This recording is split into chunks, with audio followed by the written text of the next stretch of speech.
Imagine waking up one morning and finding out you're a millionaire at just the age of 11 years old. Not from inheritance, not from luck, but from land that nobody thought was worth a dime. This isn't fiction.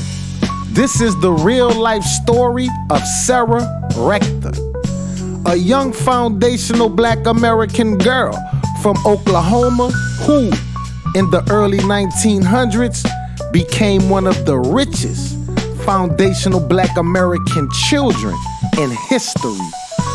But wealth didn't just bring her luxury. It brought challenges, controversy, and a fight for control over her own fortune. This is the incredible story of how Sarah Rector went from the daughter of a former slave to a young mogul whose name shook the nation.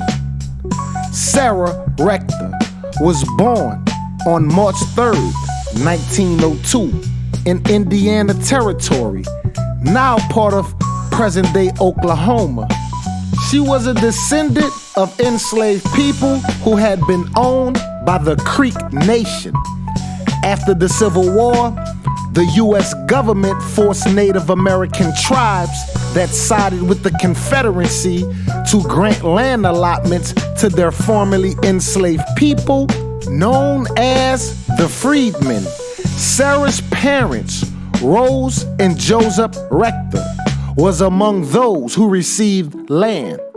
However, like many foundational Black American families at the time, they were given seemingly barren land, rocky, unfarmable, and believed to be worthless. In 1907, when Oklahoma became a state, Sarah, at just 5 years old, was allotted 160 acres of land in Glenpool, an area south of Tulsa. Her parents struggled financially, even pensioned to sell it. But legal restrictions prevented them from doing so. Then something unimaginable happened. In 1911, when Sarah was 9 years old, her family leased the land to the Standard Oil Company to see if it could be put to any use. 2 years later, in 1913, an independent oil driller struck liquid gold. Oil gushed from the land at a rate of 2,500 barrels per day, particularly overnight. Sarah Rector became rich. Royalties from oil gave her an income over $300 a day, equivalent to more than $9,000 a day in today's money. By the time she was 12, Sarah was making thousands of dollars a month, officially earning her the title of a millionaire. But sudden wealth didn't just bring prosperity, it also brought trouble. The laws of the time didn't make it easy for foundational Black American people, especially children, to control their own finances. Because Sarah was still a minor, the state appointed a white guardian to manage her wealth, despite the fact she had living parents. This was a common practice used to strip Black landowners of their wealth.